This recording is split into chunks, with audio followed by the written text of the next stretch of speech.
I walk a straight line, shackled and chained. Oh, gruesome Gertie is calling my name. There is no mercy in this penitentiary.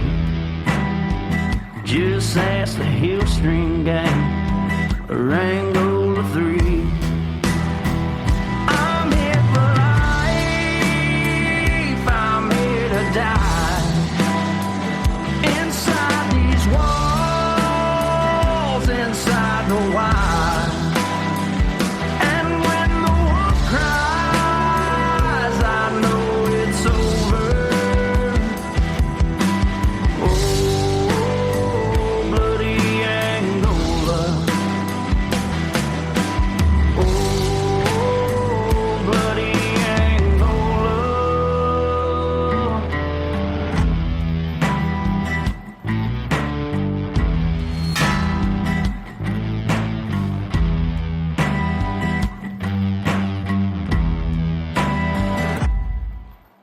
Hey everyone, and welcome back to Bloody Angola, a podcast 142 years in the making, the complete story of America's bloodiest prison. I'm Jim Chapman. Unfortunately, Woody cannot make it today, and actually this is my fault, not Woody's fault.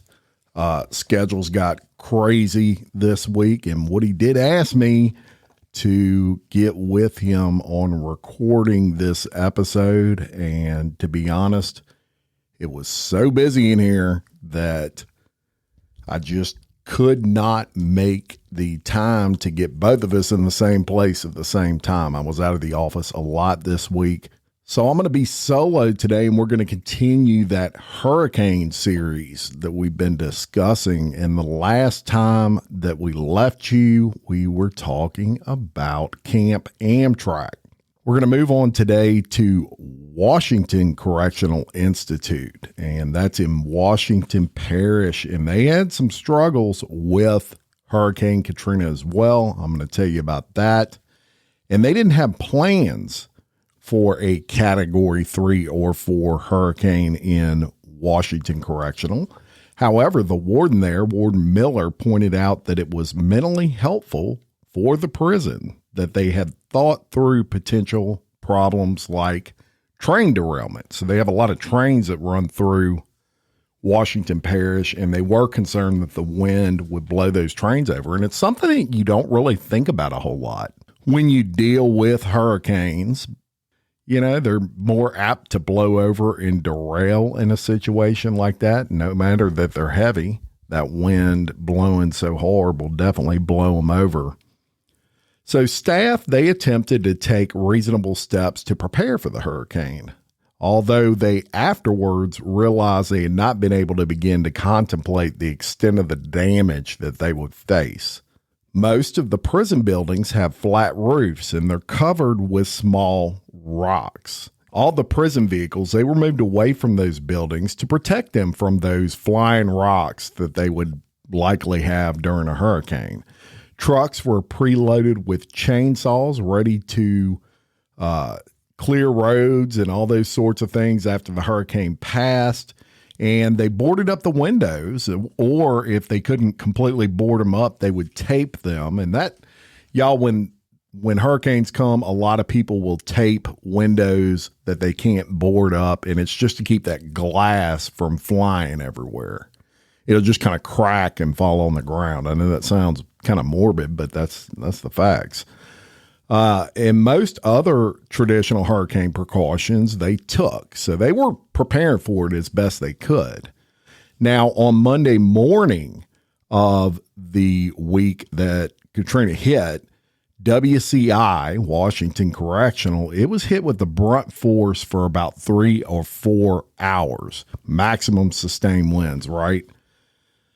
They didn't even attempt to feed breakfast that morning, and instead they fed inmates for the first time at 1:00 p.m. that day, and the damage to the institution and the area surrounding the institution, they described as a 40-mile wide tornado. It was horrible.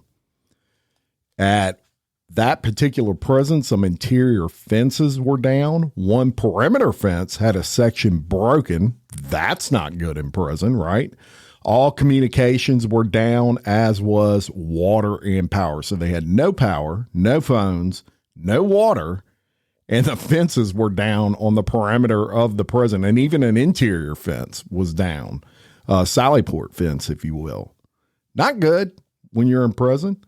Some HVAC systems were blown completely off the roofs of the building. These giant boxy air conditioner systems just blown completely off the roofs.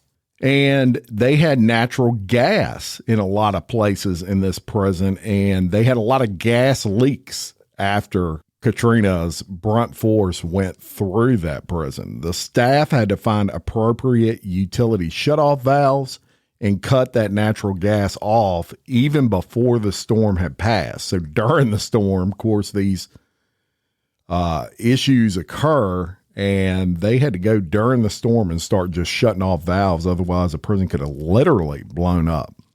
Now, some of the prison buildings had some pretty serious roof damage. There were trees down everywhere, and the road into the prison was impassable because of all the trees that had fell. You've heard Woody talk about when he was a police officer with the Livingston Parish Sheriff's Office during these hurricanes. The one thing they made sure they had in their car was a chainsaw and gas, and that's because you're going to have trees down everywhere. So the Warden Miller, he said that throughout the crisis, the employees, they were great, and the inmate population, they were pretty well behaved and they were cooperative. The staff that were on duty when the hurricane hit worked about 25 hours straight and then went back to work. They sent them home and they came back 24 hours later. So they had like 2 shifts running. Approximately 12 WCI employees lost their houses entirely. And again, you don't think about that when these hurricanes hit, but all of these staffs of these prisons, they live, it may not be necessarily like Angola where they live on the property, but they're in close proximity. And so they have to worry about the prison. At the same time, they got to worry about their families. They got to worry about their homes. And a lot of times people lose sight of that. So approximately 50% of the staff, which is about 150 employees, they had significant damage to their houses, to no surprise. And with no communication available, some staff members were 2 to 3 days before they were able to contact their families. Wow, I couldn't imagine that. No inmates in the population lost immediate family members during the hurricane, but some staff actually lost family members during Katrina. One correctional officer had a son and a grandson who died during the storms, and they were in the Biloxi area. And Biloxi, y'all, is on the Gulf Coast of Mississippi, very close to the Louisiana border. It's probably about maybe an hour from the Louisiana line, hour and a half. So a lot of people live in that area as well, or they have family that lives in that area, and Biloxi got hammered during Katrina. Now, in the immediate aftermath of that storm, the prison sent crews out and they started clearing the major roads. That's the first thing they're going to do, because not only do you want the roads to be passable, but you got to get emergency crews in there. You got to get electricity crews in there. And if the roads are impassable, they can't get in. So that's first priority. Major highways in the prison were also a top priority for the same reason. Crews of inmates supervised by staff worked around the clock until the next day when there was no gas left for the chainsaws and there was no replacement chains left. Another thing you don't think of. In a storm, make sure you got replacement chains, because you can have all the gas in the world, but if the chain is dull, you're screwed. So some 200 inmate trustees, they worked in the community on cleanup tasks, and many of them alongside community volunteers. There were no problems with any of those inmates. But can you imagine you're out there, you're volunteering, and you've got, prisoners, and they're right next to you, and you're all cutting down trees and stuff. Two of the most persistent and serious problems in the days following the storm were fuel and water. WCI had ordered fuel prior to the storm, but it had not been delivered. There were no gasoline options available within the parish for employee vehicles, and the warden had clearance from Secretary Stadler to give gasoline to employees. You got 10 gallons per shift. But the problem quickly became the overall availability of gasoline. It just wasn't available, especially during Katrina. Warden Miller had every state vehicle parked and gave orders that none of the vehicles were to be used without his specific permission because of the fuel shortage. Eventually, fuel trucks were sent from other parts of the state, and the first fuel truck was being sent from the greater New Orleans area. And WCI sent 5 armed staff to escort the truck to the institution. That is pretty shocking. The gas was at such a shortage that you had to send armed employees to basically escort a gas truck because it might get mugged on the side of the road and somebody steal that whole truck. That's how much of a premium gas was at that time. So the staff sent on this trip, they wore ballistic vests, and they took extra vests for the truck driver. How about that? You're driving the truck and these guys get out and they're armed and they're like, you might want to put this on. So the trip, which would normally be 2.5 hours or so each way, guess how long it took, y'all? 14 hours for a 2.5 hour trip each way. So normally 5 hours, took 14. That's unbelievable. WCI was without water for 2 to 3 days, and the situation had become critical.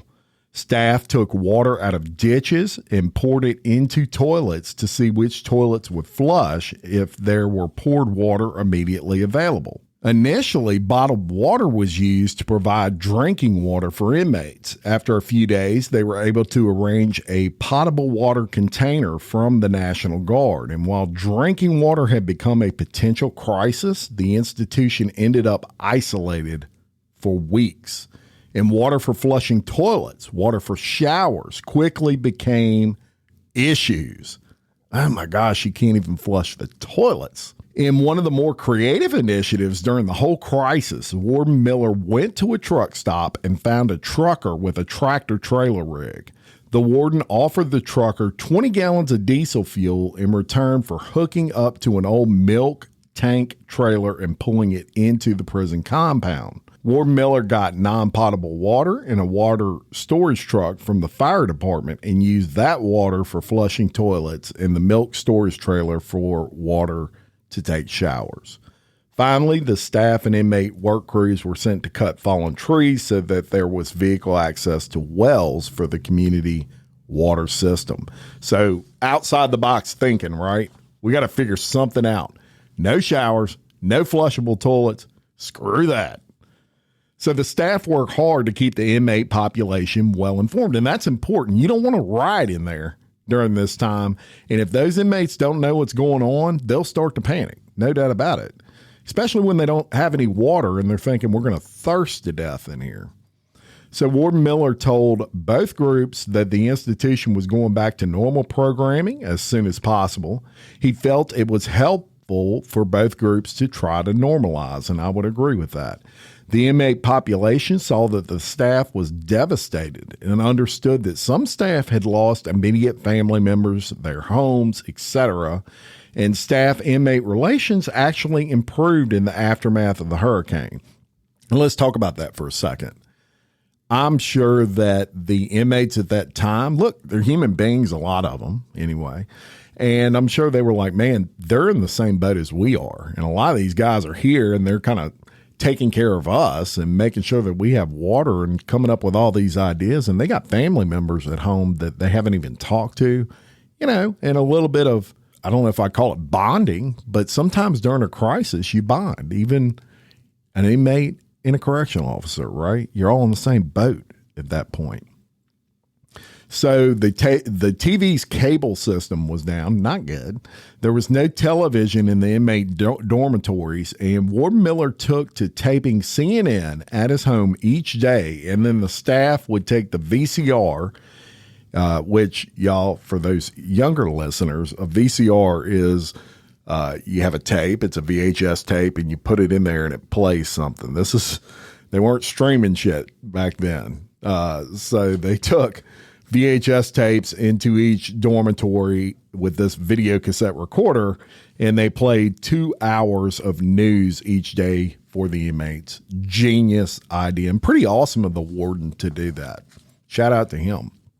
Now, once the phone service was restored, mental health staff talked to every inmate. Staff also got phone numbers for family from inmates. They got family, too, that probably lived in the general vicinity that they were concerned about, right? So they get phone numbers from the inmates, and they made contact wherever possible, and then they provided that information to the inmates. You couldn't actually talk to the family member, but hey, if an inmate walked up and said, "Can you check on my son? You know, he lives 20 miles away. Here's his phone number." They would call and they would say, "Hey, this is, Washington Correctional Institute. Your dad's concerned about you. We just want to make sure you're okay." And then they would pass that message on to that person. So Warden Miller, he met almost daily with the Inmate Welfare Council, which was just a large number of inmates that volunteered to help in the prison and in the community. Trustees. A lot of them were trustees. Well, all of them likely trustees. 2 days after Katrina hit, Washington Correctional Institute sent 11 inmates out to other prisons because of medical conditions. Another thing you wouldn't think about ahead of time. What about these guys that have serious medical issues? So the local hospital was not operational, and the prison wisely decided not to risk an inmate with a serious medical condition needing urgent care. So they went ahead and got them out of there as soon as possible. And they had a FEMA distribution center for the community, and it was located close by. But there were a number of problems with that distribution center, including road access and security for emergency supplies. Warden Miller offered to move the distribution center to the prison, and that offer was quickly accepted. Water, MREs, ice, among other supplies were distributed as the prison set up a drive-through system. And I got a lot of experience with this. Several storms coming through here, hurricanes, and also in the Great Flood of 2016, those drive-through systems played a key role in not only my family, but 3,000 something other families in the Denham Springs, Louisiana area that had feet of water in our homes, no food, no anything. I mean, it wasn't even a hurricane when that occurred. No one saw it coming. It just rained for 3 days straight, and we ended up with 46 inches of rain over a 3-day time span. Imagine that. But FEMA had a drive-through system, and I would wait in that line for, hours. And then but I was thankful to get it. And then I'd finally drive through there, and they would put several boxes of MREs in my car, and that's what my family would eat until the grocery stores were back open and things of that nature. So they set up those drive-throughs. And the prison also served as a Red Cross distribution center for debit cards for residents entitled to financial assistance, which in an emergency like that, everybody's entitled. The arrangement worked so well and the community reaction was so positive that Warden Miller told other wardens prior to Hurricane Rita's landfall, remember that hurricane came shortly thereafter, that they should consider working with state officials to establish a community distribution center at their prison. So the Washington Correctional Institute employees not only helped staff FEMA distribution centers, they also hauled supplies to local churches and other community locations in need. It was clear to the consultants that were doing this report that in the aftermath of Katrina, the local community regarded Warden Miller as a hero, and the staff interviewed used the same term repeatedly. So not only did the public look at this warden as just a total hero, but even his own staff. Imagine the respect that he earned after this storm and the way that he handled it. Look, leaders lead. It's as simple as that. The lack of communications was, of course, identified by the warden and the staff as the biggest barrier during and after the storm, and that's no surprise. During an emergency situation, the last thing you want to not be able to do is communicate. You don't know what's going on in the outside world.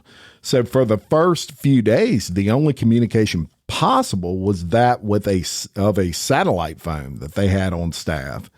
And it would be successful once in about every 30 calls. So they would keep trying that thing, and about 30 calls in, they would get through. They were able to let the state authorities know that they had a lot of damage at the prison, but not much outside of that. And believe it or not, they had no knowledge of the massive evacuation that Woody and I told you about with Orleans Parish Prison and Jefferson Parish Prison.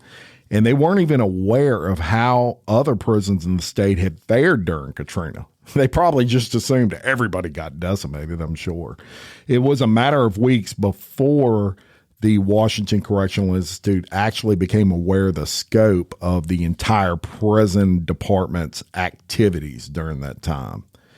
And Washington Correctional was fortunate to receive extraordinary assistance from other agencies. And let me tell you, when this stuff happens, correctional institutions from all over the country help you. They're all a family in the end. And the Pennsylvania State Department of Corrections, in an arrangement, sent 21 correctional officers and mental health staff as well to Washington Correctional Institute. And they worked alongside the staff in dormitories. They took inmate work crews out, and they were available day and night. They slept in barracks set up in the training academy, and all of these people were volunteers. They weren't being paid. How awesome is that?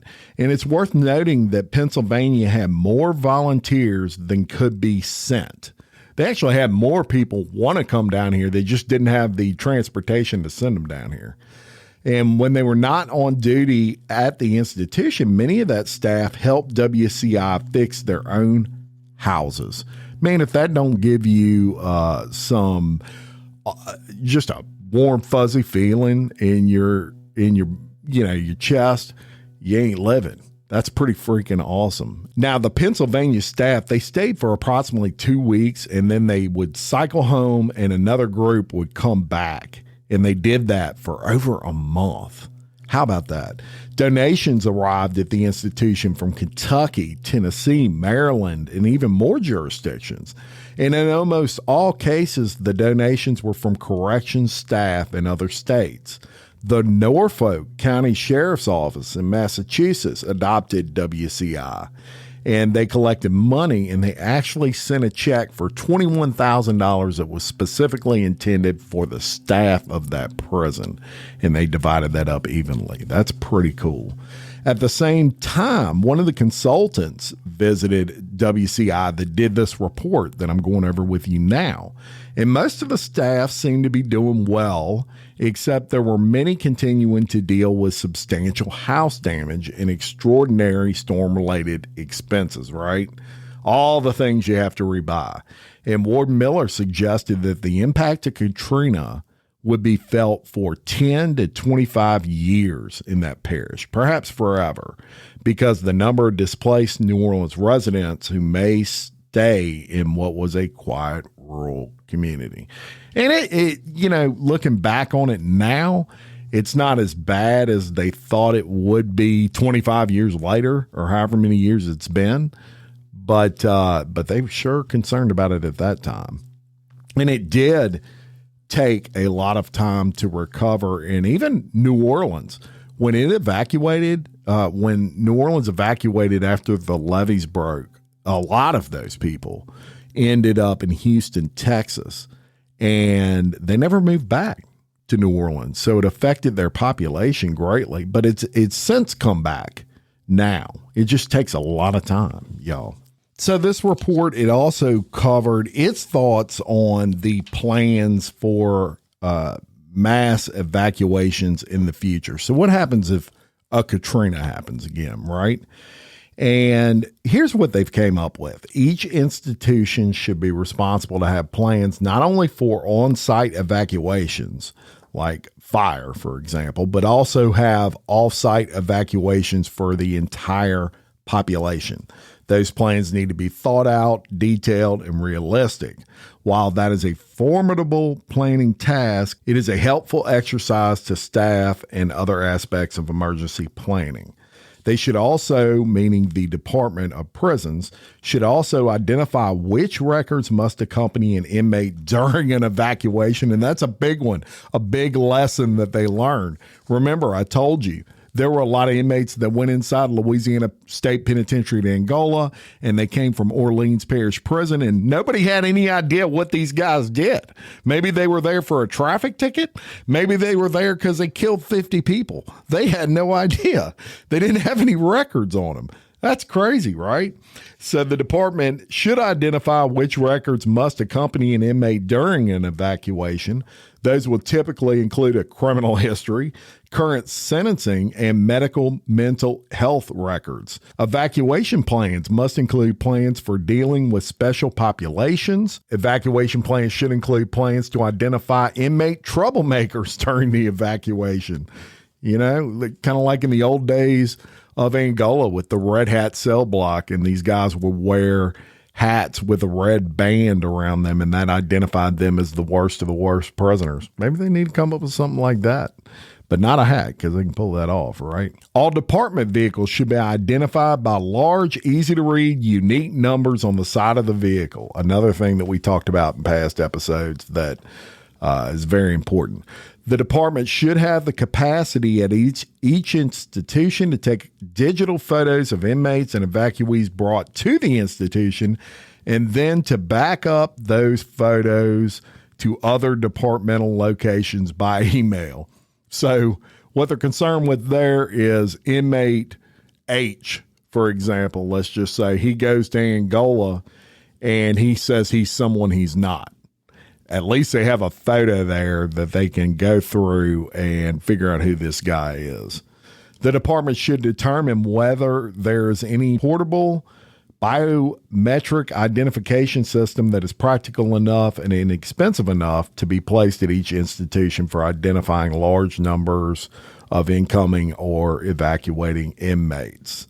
It would also be important to know whether the portable biometric ID system could be transported to receiving institutional location. So you can see here that a lot in this report as far as things that we could do better and fix were with regard to identifying the inmates. Yeah, I'd say we would all agree with that. So the department should explore a color-coded heavy plastic bracelet system for the short-term identification of a large number of inmates. I don't know if that would work or not, y'all. I mean, is it a bracelet system where they can't break it off? If that's the case, it will work. But that was a suggestion. When the department is faced with evacuees at multiple locations or with large numbers of displaced inmates at one location, the department should identify an administrator in headquarters to coordinate all of this. You know, there's a saying that too many chiefs and not enough Indians. And that was probably pretty prevalent especially during Katrina. There were probably a lot of people giving a lot of orders, and people were running in circles. The decision to release evacuees and arrestees only to their own families and to shelters was an excellent decision that may have saved lives and may have averted some high-profile incidents in the community involving a former offender. Based on the department's experience, it would be worthwhile to try to establish guidelines with the Department of Social Services regarding the release of ex-offenders to their shelters. So if it's someone that's in there for a drug charge and you got to let people go because there's not enough room wherever you're evacuating them to, maybe you release them to a family member and say, hey, we'll be back in a week and we're going to pick this guy back up.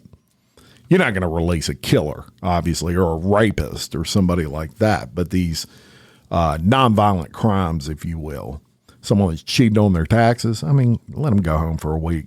Go pick them up next week. And what about hurricane preparations in advance? One of the things they suggested was identifying inmates cleanup crews in advance. So after the storm passes is not the time to say, okay, we need all these inmates to clean up. Beforehand, identify who's going to do that and see if there's any volunteers maybe. Towers should be demanned, and they're talking about gun towers, right? So you would think that would be common sense, but they have it in here. If there's a Hurricane Katrina passing through, you don't want to be in a 10-foot gun tower.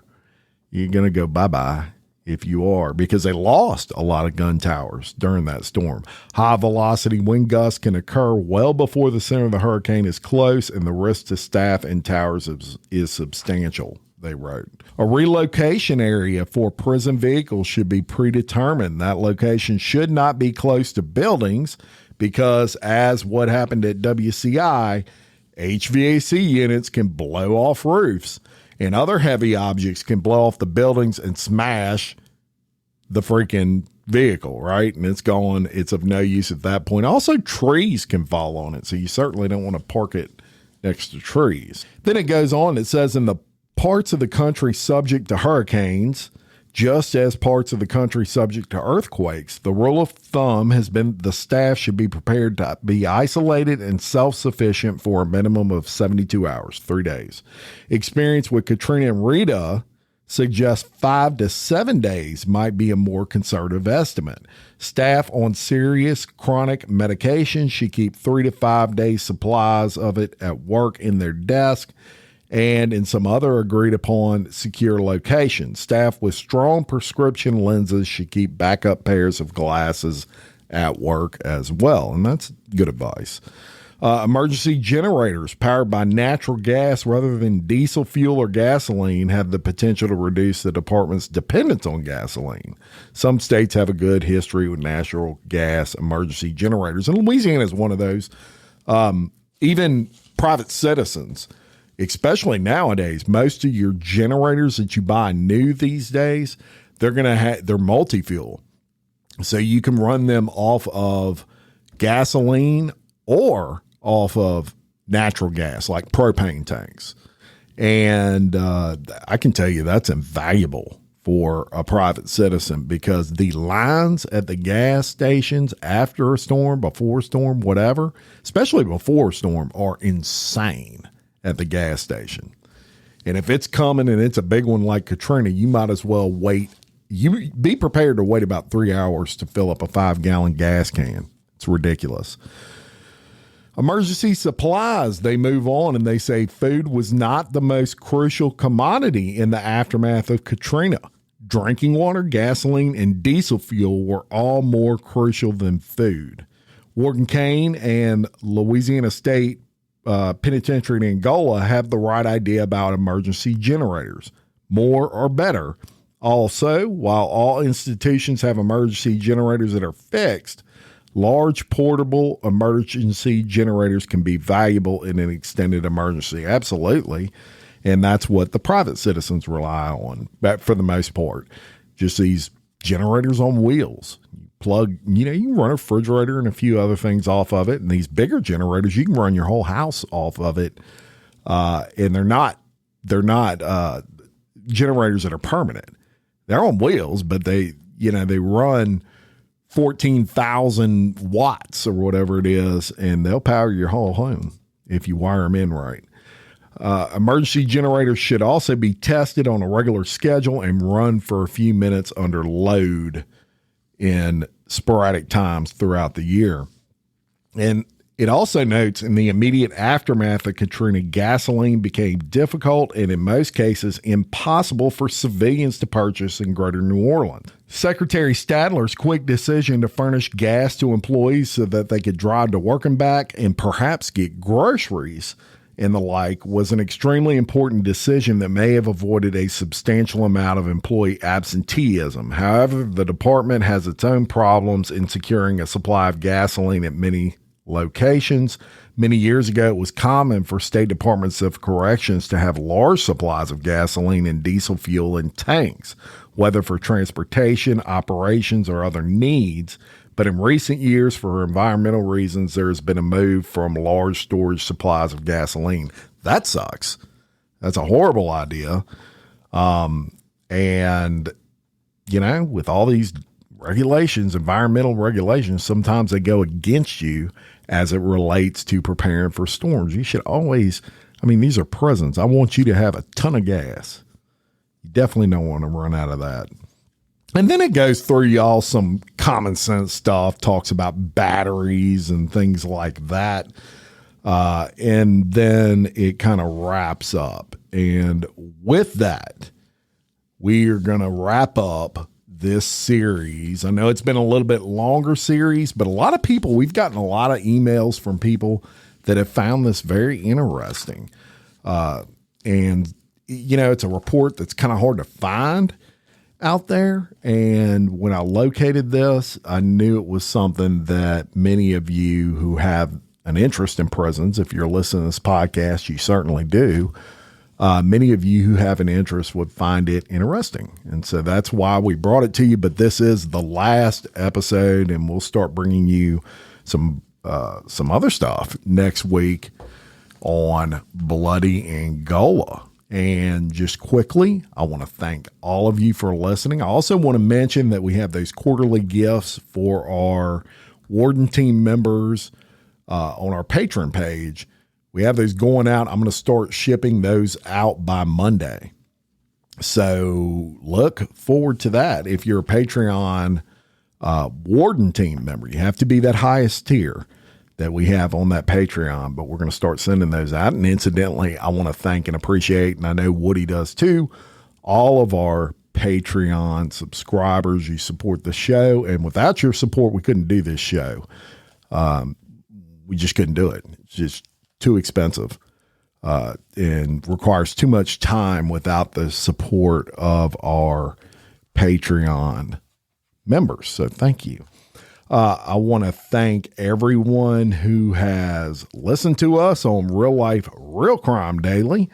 That's a real fun show where Woody and I talk about, breaking news throughout the country, the headlines, right? And some of them that aren't necessarily the headlines. We tell you a lot of crime stories that you wouldn't know if you didn't listen to the show, because they kind of get buried on page 6 sometimes. And so we talk a lot about that, and hope y'all are appreciating Real Life, Real Crime Daily and enjoying the content on that show. Of course, Woody has Real Life, Real Crime Original, his original podcast, and that is every Saturday on the Real Life, Real Crime feed. Of course, the Daily Show every Tuesday, Wednesday, and Thursday on the Real Life, Real Crime feed. And I have my show. I have several shows, Local Leaders of Podcast, of course, which is just a podcast about local business in primarily in my area, the Baton Rouge area. And I let them come on the show and tell their whole story of business ownership. But it's pretty interesting, and they got a lot of good tips for all you business owners out there. You would enjoy that. And on the crime realm, of course, I have Exposed Scandalous Files of the Elite.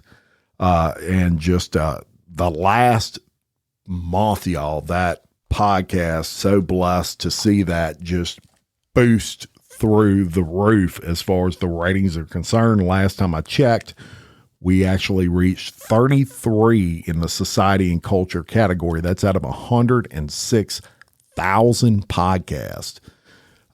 And we hit 33. And then in the overall podcast category on Apple Podcast, and there's over 2 million podcasts on Apple Podcast, we ranked 244, I believe, last time I checked. Just unbelievable, total blessing. And so it's a good sign that people are enjoying the content. And right now, Diddy is everywhere. Look, I was talking about Diddy on that podcast in February before anybody was talking about it. And so that has really taken off. I'm actually recording episode 10 of that today, and that'll be dropped tomorrow. I think I'm going to drop that one. Because there's some crazy shit come out about Diddy every day, really. But this 10th episode is the most unbelievable of all, in my opinion. So check that out if you're so inclined. And until next time, For Woody Overton, I'm Jim Chapman, your host of Bloody Angola, a podcast 142 years in the making, the complete story of America's bloodiest prison. Peace.